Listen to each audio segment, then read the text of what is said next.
Great. Okay, so let me introduce you to Mr. Bosc. So he says, when I retired from the classroom in 2015, after 41 years as a high school teacher, I can honestly say that some of the most rewarding experiences have come in the last 25 years. Before that, some key moments of inspiration pushed me to embrace social justice issue and put them into the classroom and beyond. A seminar in 1989 about women in the civil rights movement was the first big step. Working with a predominantly African American group, I was exposed to a part of American history I had never known about. The book, I Have a Dream, was our text, and the relationships I developed with the seminar participants, our remarkable seminar leader, Yvonne Easton, and a special visit with one of the featured persons in the book, Winston Hudson, changed my teaching direction. It inspired me to do more reading and to develop and teach an African American Studies course for 5 years from 1995 to 1999. My commitment to teaching social justice issues, primarily through a study of the civil rights movement, was furthered by my organizing and leading students and teachers on trips to key spots in the movement in Georgia and Alabama from 1999 to the present. Additionally, since my retirement, I have worked with the Equal Justice Initiative to broaden the historical horizons of Charlotte teachers through workshops and visits to the Legacy Museum and Memorial for Peace and Justice. This past summer, I organized a teacher trip to the Mississippi Civil Rights Museum, Major Evers' home, and a memorable visit to the Mississippi Delta and the key spots surrounding the murder of Emmett Till. I look forward to continue organizing student and teacher trips and working to do my best to, as Maya Angelou said, help teachers and students face history despite its wrenching pain. So I know that some of you on the call are going on civil rights trips, so you'll get to hear more about it right now. So Larry, let me share your PowerPoint and then take it away. Okay, great. Well, since I'm a history teacher, it's difficult for me not to talk about history as one of, if not the most important course anybody can take. Now, of course, history is, the way it's been taught in the past, is not necessarily the best way to teach it. So my goal today is to provide a kind of a different history lesson. I hope that I will provide you with information to explain in part many of our present problems. Additionally, I want to give you historical support in defense of your involvement in the fight for social and economic justice. Unfortunately, most Americans subscribe to the idea that American history is one of exceptional achievement with only a few setbacks on the road to greatness. We use and misuse this idea all the time in public discourse.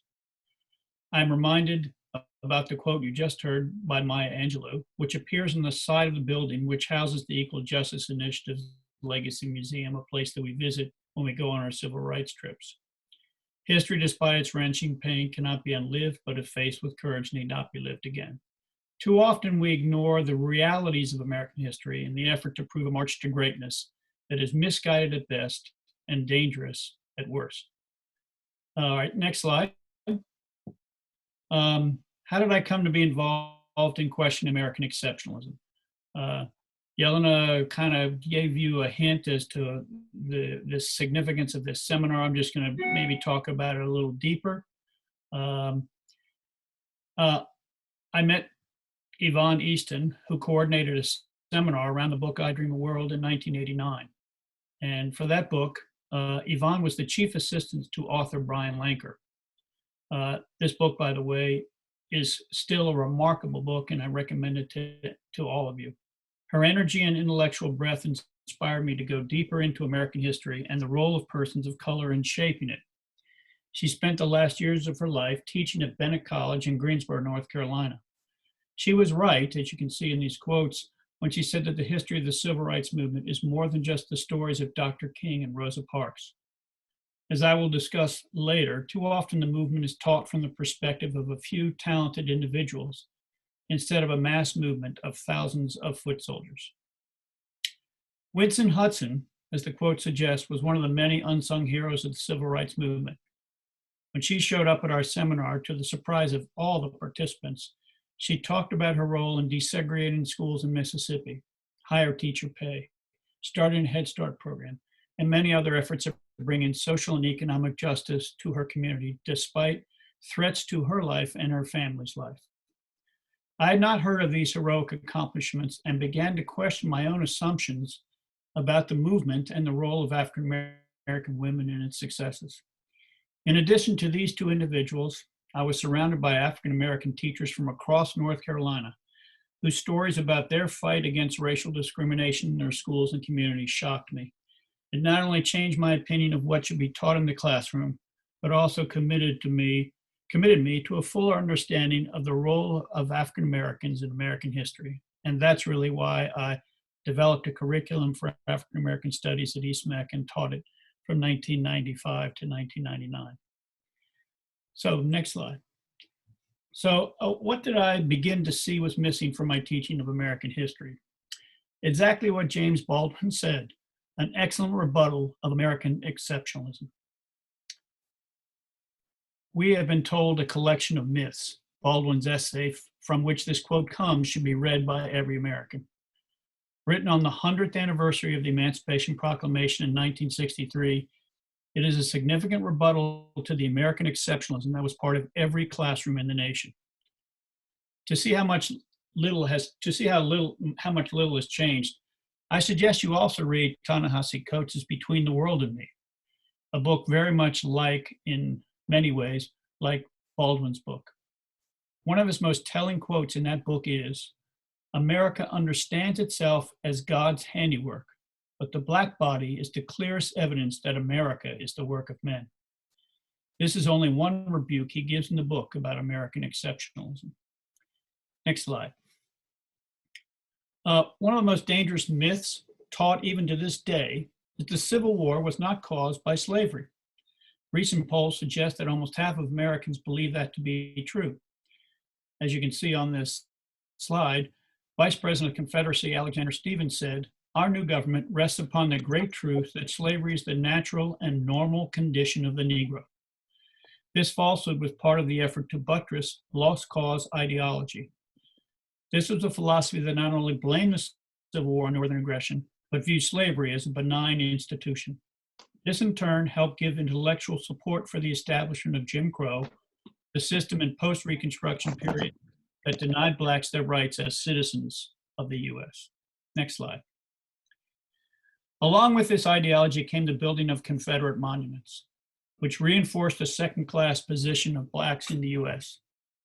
As the chart suggests, they were built predominantly in the period which saw the rise of the KKK, that's in the early 20th century, or the height of the Civil Rights Movement, as a warning to anyone who challenged white supremacy.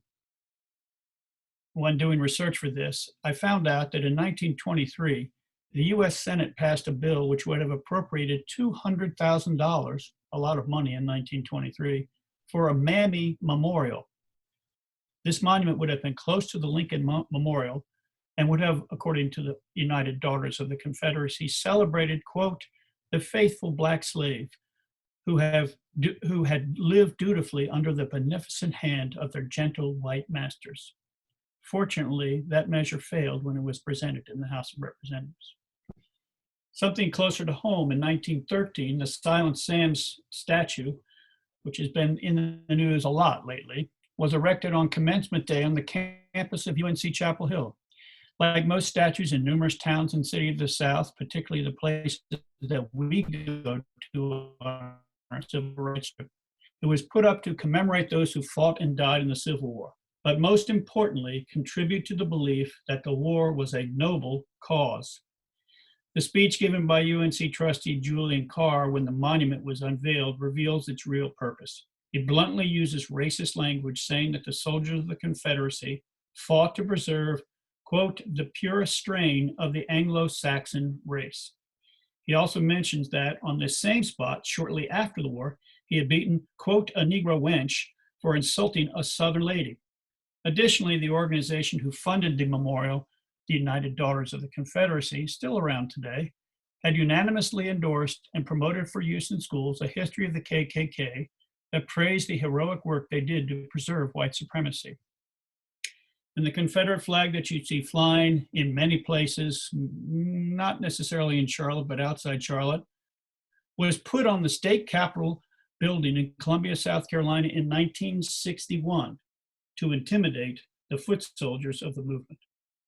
Next slide. Of course, the racial terrorism that was an integral part of Jim Crow is barely mentioned in today's American history classes. Fortunately, the Equal Justice Initiative has created in Montgomery, Alabama, a memorial to the over 4,000 persons who were victims of this racial terrorism. They have also shown in their Legacy Museum, which this picture is from, that this tragedy in American history continued into the civil rights movement and afterwards. A visit to both the museum and the Memorial for Peace and Justice is a part of every trip I take, and it's one of the most important and difficult parts of those endeavors. Next slide. Each of the steel motons contains the name of persons lynched in each county of the United States. You can see this is at the at the bottom of the memorial, and each one of those steel motons that you see has the names of lynching victims. The first time I visited a memorial, I was in the same spot as that individual who's taking the picture, and standing next to me, a man who found out for the first time that the name on one of the memorials was his grandfather. He had only heard rumors of his death before, but had never been told the truth of his death. Needless to say, I will never forget that moment, and it reinforced in me the desire to continue bringing as many people as I could to the memorial. Included in this list of lynching victims are Willie McDaniel and Joseph McNeely. That's the next slide, who were killed in Mecklenburg County. McNeely's lynching took place outside of the only Black hospital in Charlotte, which was called the Good Samaritan Hospital. It is located in the spot presently occupied by Bank of America Stadium. I was fortunate enough to help organize a trip of Charlotte business and civic leaders to visit the Legacy Museum and Memorial in September 2018. As a result of that trip, a remembrance committee has been formed with the express purpose of bringing two markers and the duplicate memorial back to Charlotte. As a part of that, that's a part of EJI hopes that the counties where racial terrorism has taken place will someday bring to those places duplicate memorials of these violent racist acts. And you can see in this picture on the top, all of the duplicate memorials that have the names of lynching victims on them that EJA hopes will be taken back to the communities. Alabama historian Richard, a lot of people ask why I build a memorial to lynching. And I found this quote that I thought was a perfect response to that. Is a historian named Richard Bailey, who is from Alabama. He said, "There can be no reconciliation without an acknowledgement of this part of our past." Next slide. I've included a picture of another sad chapter in American history that was indicative of America's policy of genocide against Native Americans. I know this is an odd place to put it, but I've felt it was important for what it says about our history. Besides the horrific nature of Baum's quote, which you can see is pretty brutal, the most amazing thing that I found out when doing research for this is that there were 20 medals of honor awarded to the American soldiers who participated in the massacre of over 100 men, women, and children at Wounded Knee. This so-called battle later was described by General Nelson Miles of the same US Army that killed these people, had never heard of a more brutal, cold-blooded massacre than that at Wounded Knee. And the astounding thing is, these medals still remain with these soldiers, despite numerous attempts by members of Congress to take these medals away. Next slide. The sad part of American exceptionalism is that when we look at the positive periods in our history, they are often vilified, as during the Reconstruction period, or misused, as in the Civil Rights Movement, to suggest that America has fulfilled its greatness or granted rights to those who have denied them in the past. The best and early example of the use of positive accomplishments in the post-Civil War period to denigrate African Americans is the way Reconstruction, the period immediately after the Civil War, was looked at for almost 100 years after it ended. The three amendments passed, as you can see them on the slide, had and continue to have an important effect on American history. The creation of public schools in the South, funded by more equitable taxation, were very important, as well as the establishment of the Freedmen's Bureau, which provided newly freed slaves with land and financial assistance. However, most Americans decided that it was a terrible period and resisted it from the beginning, both illegally and in the courts. Next slide. With the restoration of white supremacy in the South in 1877, the period was denigrated in history books as filled with corruption. This was caused by giving poor whites, a term you're probably familiar with, and northern whites, those two words may be the only things you remember from Reconstruction, northern whites' power, and taking it away from the white elite who had ruled the South before the Civil War. The KKK was not the problem. In fact, it was shown as the savior of the South in films like Birth of a Nation. Other than Black historian W.E.B. Du Bois, no historian challenged this version of history until the late 1960s. Historian Eric Foner presented the first major challenge to the view that Reconstruction was a dark and bloody ground. He believed that the three amendments passed during the period represented a second founding for America, equal in importance to the Declaration of Independence and the writing of the Constitution. Unfortunately, this more accurate view of Reconstruction still is questioned by some today. Next slide. Those who advocate for American exceptionalism make two big mistakes when they look at the civil rights movement. First, it was led by, as Jenna's view says, a few saintly African Americans, and was an inevitable outcome of American democracy. This is far from the truth, as the movement would have been impossible if it weren't for the work of thousands of justice warriors of all ages, including unsung heroes like Winston Hudson, and the hundreds of high school and junior high students who participated in the Children's Crusade fighting for the desegregation of Birmingham. Next slide. Second, to listen to some people today, you would think that the heroes of the movement, like King and Rosa Parks, were welcomed when they fought against Jim Crow. This couldn't be farthest from the truth, as evidenced by the tremendous resistance of both national, state, and local governments, as well as the use of violence by white supremacist groups like the KKK. During our civil rights trips, we go to places where this violence is remembered, including the 16th Street Baptist Church, the site of the KKK bombing that killed 4 girls, and Dynamite Hill in Birmingham, so called because of the numerous bombings of Black homes. Next slide. Dorothy Counts, pictured here walking to Harding High School, was obviously not welcomed by her white classmates, and after a few weeks had to leave the school. Resistance to school integration was so fierce that places like Prince Edward County in Virginia closed all schools and set up private schools for white students. Even in Charlotte, private schools like Charlotte Latin and Providence Day were created in the controversy surrounding the unfolding of the Swan decision, which supported busing as a tool for integrating public schools. My friend Justin Perry said it best in the article I hope all of you read. I challenge the comfortable to stand alongside these folks, but more importantly, I challenge the broader community to stop vilifying and blackballing interrupters while they live before hypocritically celebrating them in death. Understand what you're doing right now is what you would have been doing during the civil rights movement. There's no road to a beloved community without discomfort of the status quo. Next slide. Did the movement bring full citizen rights to persons of color in America? Many Americans say that with the passage of the Civil Rights Act and the Voting Rights Act and the beginning of affirmative action, say yes. However, that ignores the facts of history from 1969 to the present.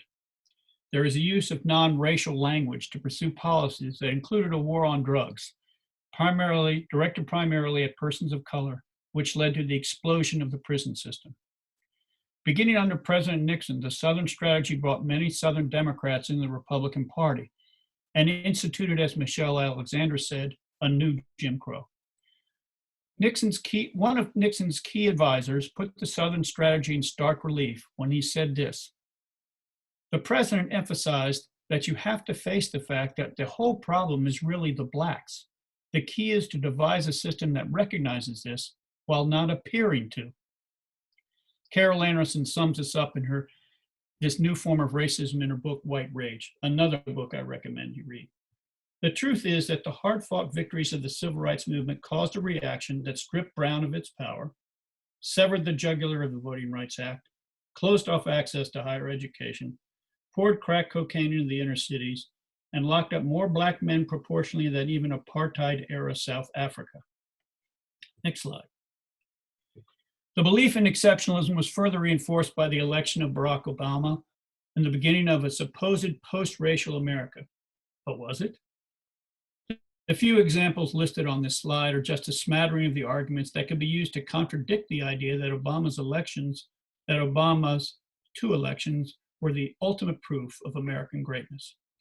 President Trump wasn't the only supporter of the birther conspiracy, and his final acceptance of the truth hasn't ended the claim.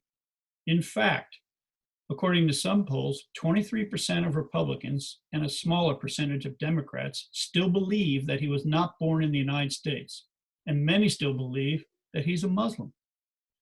One of the least publicized and not debatable parts of the police shooting of Michael Brown, mentioned in this slide, in Ferguson, Missouri, was the fact that his dead body remained on the street for 4 hours. Whatever the reason, many say that this harks back to the brutal lynchings during Jim Crow, when mutilated Black bodies were left hanging in trees or on the ground for days. Next slide. When I talk about this history, sometimes with students and teachers, they get very depressed, and I can understand why. So I want to finish this by looking at something positive. Is there hope for America?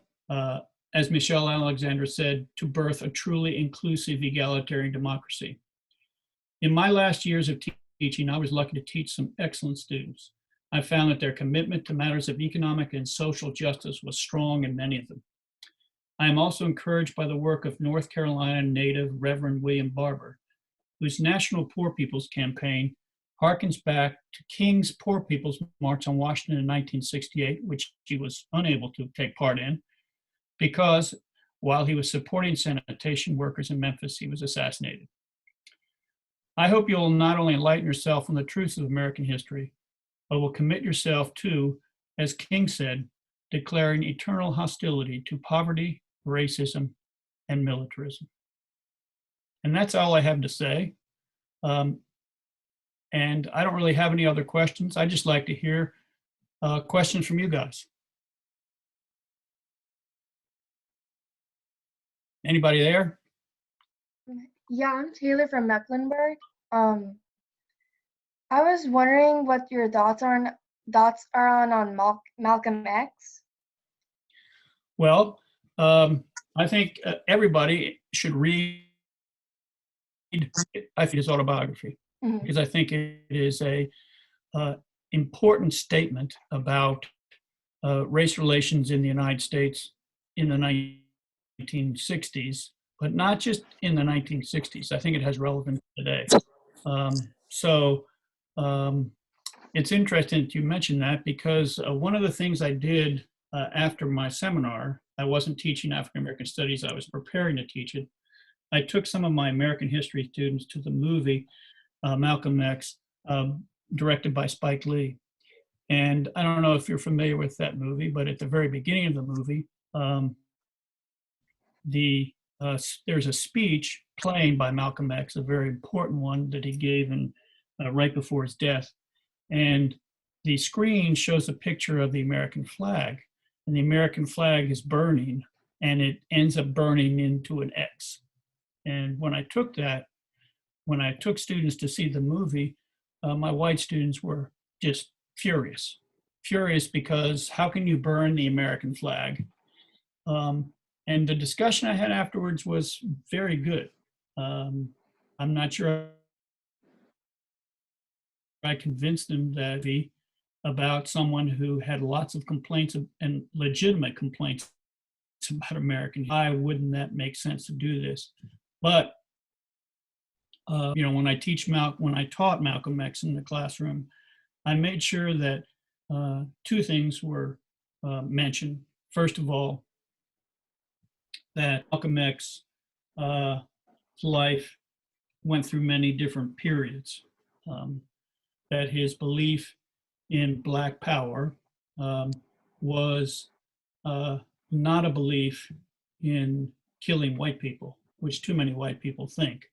That he was a person who believed in self-violent revolution. And certainly the second point is that Malcolm X's life changed dramatically after he went on a pilgrimage to Mecca. And his views about white people changed dramatically after that. So I don't want to talk anymore about Malcolm X, but No, okay. thank you. I've heard very different things on him and just wanted to hear what you said. Thank you. You're welcome. Great question, Taylor. So if you'd all introduce yourselves and say which school you go to, as you ask Claire questions, that'd be really great. Excuse me, that's my dumb phone. Okay, sorry. Okay, let's hear another question. Hi, I'm Acadia from Lake Norman Charter. Hi, how are you? Good, how are you? Good. I was wondering, what do you think the most important, or some of the most important civil rights issues in America currently? Well, the most important is economic inequality. And I think economic inequality as it relates to the way we give advantages to whites and not really pay any attention to the legacy of racism in this country that prevents persons of color from gaining access to American wealth. I certainly think that's a civil rights issue that's, I guess you could say is a part of my belief that if income inequality, things are just going to get worse. And the frustrating thing is that whenever somebody speaks about this issue of poverty in America and income inequality, it affects everybody. It doesn't just affect persons of color, but it affects poor whites.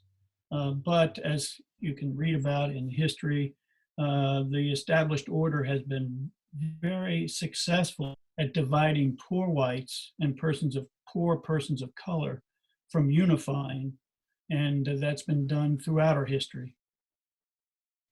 And I'd say that without acknowledging the legacy of racism that still exists in our society, it's going to be difficult to address these problems of economic justice. That's a short version. Thank you. You're welcome.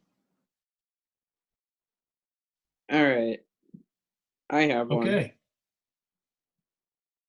So we've addressed the problem of economic-based inequality or inequity and inequality on the grounds of. So what would be your recommendations on how to resolve that? Well, well, I tell you what, as you can judge by my whole presentation, I think one of the first things that needs to be done is the recognition that we still have a long way to go to create a truly egalitarian society. If you believe that, well, everything is fine now, and African Americans don't succeed because they're just not working hard enough, or Latinos don't succeed because they're too lazy, then it's very difficult to address any of the problems that we have in our society. So you gotta accept the fact that things weren't, that, our society is still a society a society that still has a long way to go to provide economic and social justice. So if you don't acknowledge that, then you are left with people who say, hey, everybody has the same opportunity in America, you know? And I know a lot of people who think that. It's frustrating. And I think that's certainly one of the reasons why a lot of people voted for our present president, because he believes the same thing. All right. I don't know, that's a short version of that. So what I'm saying in short is learn about the past, accept what our past is, and acknowledge that that is not something that can just be in a few years. And if you look at the distance between the Voting Rights Act of 1965 and the present, we're talking about 50 years. So for most of the vast majority of American history, persons of color, African Americans in particular, have been marginalized and their wealth has been stolen. And all of a sudden, after all that time, we expect, hey, things are great now. You should be able to make it in America. Okay, I hope that answered your question. Or can to. Thank you. Thank you all for such great questions. I see that Quanta wrote in the chat box. She's one of our mentors, Larry. So she's asking about the civil rights trip. She's asking for more information. How does it look like? Who can participate and stuff like that? Great. Well, so I've been taking the same trip with additions now since 2000. And initially it was a trip that was much more leisurely than it is now. And that is a good thing, because what has happened is that there's much more attention paid to the movement in various museums that we've gone to. So I'll just give you some highlights. Like, first of all, I've already mentioned the newest addition to the trip is going to the Legacy Museum and the National Memorial for Peace and Justice, which I referred to earlier. Those are two incredibly moving experiences that we do on Saturday morning. And it is, particularly going to the National Memorial, is extremely difficult. It's not easy. And it's not easy because of what it memorializes. So there's that.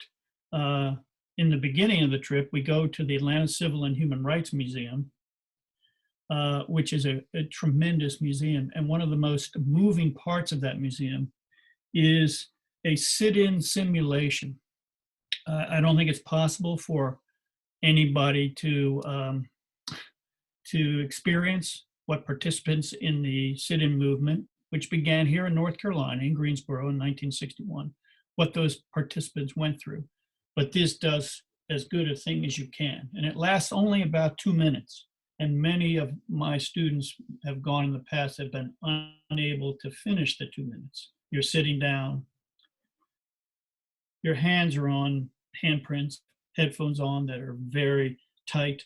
And what happens in the next minute and a half is that the racial vitriol in your earphone gets worse and louder and louder. Your chair begins to shake. You have little shocks in your hands. And it's tough, but it I think does a great job of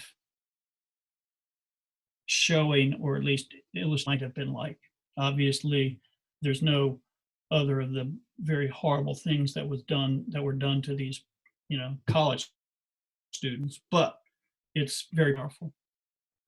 Additionally, we go to church service at the 16th Street Baptist Church in Birmingham, and people ask me, why do we go to church? And of course, if you're doing a trip about the civil rights movement, it's appropriate to go to church, particularly this church, which was so important in the civil rights movement. I have developed two good friends. One, Barry McNeely, who gives us a tour of key civil rights sites in Birmingham. He's a teacher, a high school teacher, a high school history teacher, just like I am, and he does a great job. And then in Montgomery, we get a tour of key civil rights sites by a good friend of mine named Shirley Cherry, who was a former docent at the Dexter Avenue Parsonage, which is the first parsonage of Martin Luther King Jr.'s career. And she is a very charismatic individual, and I just love the way she interacts with students. She's just tremendous. Additionally, so those are the highlights. And it's a very crowded trip. Of course, we go to Selma. We walk across the Edmund Pettus Bridge, the site of Bloody Sunday, during the Voting Rights March. And we go to King's home in Atlanta and the Martin Luther King Jr. Center there. So that is, in a nutshell, what the trip is like. And for me, I've been retired 4 years, and I keep doing it and will keep doing it. And I hope I can get as many people to come on it as I can, students and teachers. Hello. Oh, sorry. Go ahead. Oh, okay, thank you. Okay, so I don't know if you would particularly agree with this statement, but I've heard oftentimes that segregation is still alive, especially in, our education system, because in many schools there that are predominantly Black are not receiving funding, and there's many problems, and it's like a never-ending cycle kind of been given up on, and they have no hope for their future. So how do you think would be a good way to combat this? Well, that's a very good question. I ask myself that a lot. I was fortunate in my last, 8 years or so, I at East Mecklenburg, longer than that, to be at a high school that was more like Charlotte than any high school in Charlotte. It wasn't always like that. When I first came to East Mecklenburg, it was a predominantly white high school. But it changed, and I think changed for the better. Made many changes in the time I was there. Unfortunately, I'm afraid that there are a lot of factors that contribute to the resegregation of schools. Obviously, one of them is a court decision that declared that since Charlotte-Mecklenburg wasn't making any deliberate attempts to segregate on the basis of race for the purpose of discrimination, it said that the Charlotte-Mecklenburg schools could busing. And so when that busing stopped, schools became resegregated. And I think it's not that every individual who wants to go to a school that is predominantly white is there because they're racist. I'm not suggesting that. But I think we do acknowledge that there are a lot of schools, if you look at the best schools in terms of their grades, which is another thing. I don't want to get into my opinion about grading high schools or any school for that matter. But if you look at the high schools with the best grades, they are predominantly white schools in Charlotte. As to what is the solution to this resegregation of schools, I wish I had an answer. I don't know if we are going to have to go through the same kind of difficult litigation that led to integrated schools, whether we're going to have to go back to busing. That term is certainly a bad word today. I just feel that right now we're in a system, and we are in a system in Charlotte-Mecklenburg that is unfair. And unfortunately, this is my opinion now, speaking from the perspective of a public school teacher, I do not think the existence of charter schools or vouchers assists in making worsens segregation. So there you go. Thank you very much. This is Quanta Dawnlight. I am a mentor. I meant to ask a little bit more detail in terms of registration as well as cost and the dates, and who can participate. Do they have to be a teacher or a student of Mecklenburg schools? Well, no, they don't have to be a student of Mecklenburg schools, because we're taking 6 new gen students on the trip in 2 weeks. Oh, season two. Uh, Okay. go ahead. And what is the cost, for instance, let's say if I wanted to This go? year, this year we had to, and I can't tell you what the cost is going to be when we do it again. I can only tell you what it costs this time, because unfortunately, the one thing we can't change is the faction costs have gone up dramatically in the last 2 years, and we can't. There's nothing you can do about that. You have to rent a bus, and those buses, continue to rise. This year, the trip that cost $325. That includes accommodations, 2 nights. It includes admission to museums and guide fees. It includes breakfast and lunch Saturday and Sunday, and hotel stays. So the $325 roughly covers. How about that? Thank you very much. So you leave Mhm. Friday, come back on Monday? No, we Friday and we come back on Okay. Sunday night. It's very crowded. It's a difficult 3 days. When I say difficult, I mean it's a powerful, but it also is exhausting. I know when I came back, every year my students would ask me, do we have to go to school Monday? And I said, yes, you do, because I have to go Right. to school. Because I have to Well, go to I school have on Monday. taken one through the church, the Myers Park Baptist Church, a couple of years ago, and so but I don't know if we went to the exact same places. We did go to Memphis as well. I'm going to, I hope, take a group of teachers to Memphis this summer. I don't know if I'll get the funding for it because I'm working with several groups. Okay. But if you go to Memphis, one of the most impressive civil rights museums I've ever been to is the one in Jackson, Mississippi. I mean, it's just tremendous. But yeah, anyway. I like to see that. Yeah. Yes, Thank you so much. You're welcome. Appreciate it. Thank you. Hi, Taylor again from Community School Davidson. Hi. Right now in history, we're learning about the apartheid in South Africa. Right. And one of the ways a group dealt with it is by trying to be more like Black conscious, and they didn't want necessarily whites to protest with them because they felt it was like a them thing, Right. which is understandable. And I was just wondering if in today's society, if that happened in America, do you think as white people that like we should stand down and let them like protest like Black people? Well, no, I don't think you should. I think that white people have to acknowledge that that the society we live in favors them. That's the first step. But it's not just enough to say, okay, we still live in a society that is in many ways a racist, and it needs to be changed. However, I think most African Americans would welcome the support of whites. And if you look in the civil rights, there are many examples of whites who supported African Americans and who were welcomed for their support. Now, not all African Americans in the 60s did that.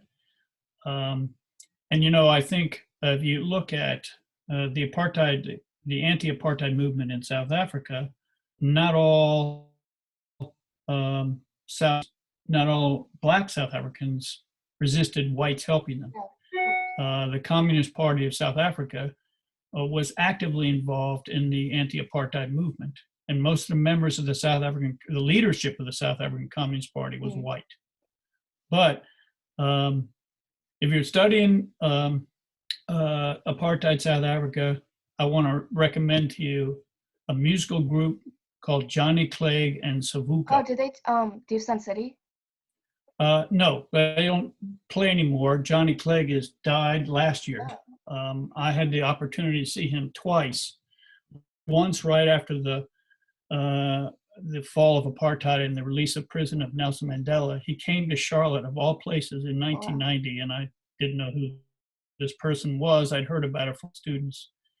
But his story is fascinating because he formed this band, and until the end of apartheid in 1990, he was not allowed to play in South Africa. So his music was not allowed to be played. To hear it, you had to go outside of South Africa because his band was multiracial. Right. He was white, and most of the other musicians in the band were black. And some of his songs are just fantastic. I really love Johnny Clegg. So, anyways, you can look him up. And I was fortunate to see him, I guess, about a year before he died, of all places in Wingate, North Carolina. Very That's cool, strange. though. I'm glad you got to do that. Yes, so am I. Thank you. You're welcome. Awesome. Thank you all for great questions. Let's hear one more, and then we can wrap up the call. Let's hear from. I had a question. Oh, go ahead. My name is Sydney. I go to South Mac, and I'm planning on going on the trip. I'm really excited. Great. Looking But forward to it. yes, me too. But I just kind of wanted to ask you about other types of like modern day discrimination that we see that I've kind of been hearing about and reading about, like police brutality and the school to prison pipeline and mass incarceration and all that stuff. I was just wondering if you had any thoughts on that. Well, I think we have to acknowledge that we have a problem with police relationships with communities of color. I mean, I don't know why anybody could not acknowledge that, but there are some people who maintain that the problem is just a few bad apples in the police department, which is clearly not the case. I think we have to acknowledge that we live in a society that is still, in many ways, racist, and people have to acknowledge that that racism affects everybody, you know, and it's evident the way we look at African American men. It's evident in the fact that to this day, you know, white people and white women hold their purses tightly when they come across an African American male. So I think we have to acknowledge that it exists and that it's a vestige of the kind of racism that still exists in this country. As far as the solutions to that problem, you know, I think we certainly have to address the problems that created this issue, the over-militarization of the police force, the insistence upon the use of force instead of other methods. I just saw on the news right before I came in here that a policeman was fired because he took a six-year-old out of the classroom and handcuffed her and put him in a police car. Now, to me, that is just mind-boggling. A 6-year-old. You know, this kind of thing that happens is an indication that we have a criminal justice system, and many in our criminal justice system, not just police, but prosecutors and everything. We have to address this pervasive racism and this use of force that is pervasive in our society. So that's a short version. I didn't answer all parts of your question, but No, it's okay. you're welcome. I look forward to seeing you next Friday. Yes, me too. Or next Friday? A week from this Friday. Oh yeah, okay. Not this Friday. Not this Friday. Yeah. 2 weeks. Yeah, that's 2 weeks. what I thought. Not next Friday. Sorry. March 13th. Yeah, I was been like, oh my God, I'm not ready. Okay. All right. So I see Quanta is asking if that was a black policeman, Larry, the story you just told. You know, I just saw it, and then I came back here. So I didn't know. And by the way, the frustrating is that people say that, for example, in the run-up to the shooting of Keith Lamont Scott, he was shot by an African-American policeman. But that doesn't mean, you know, African-Americans, Latinos, whites, everybody, that doesn't mean that any of those people are somehow immune from the kind of racial stereotypes that exist in our society. You can't, you know, you're a human being first. And I think that was one of the things that people said, oh, how could, was this shooting, the shooting was okay because an African-American policeman shot him? No. Anyways, I don't know if it was white or not, so I'll have to go back and look at it. Sorry. Okay, well, thank you all for your questions. And if any new questions come up, feel free to shoot me a message and I'll be happy to contact Larry. Larry, thank you so much for sharing your experience of teaching African American studies and organizing civil rights movement trips. And I'm very excited that I, alongside a few New Gen Peace Builder students, will be joining you in a few weeks. So very excited about that. So I would now like to ask you, Larry, to hop off since we're going to do housekeeping, but we really appreciate you being on tonight. Okay, thank you. Thank you. Talk to you later. Everyone else, please stay on.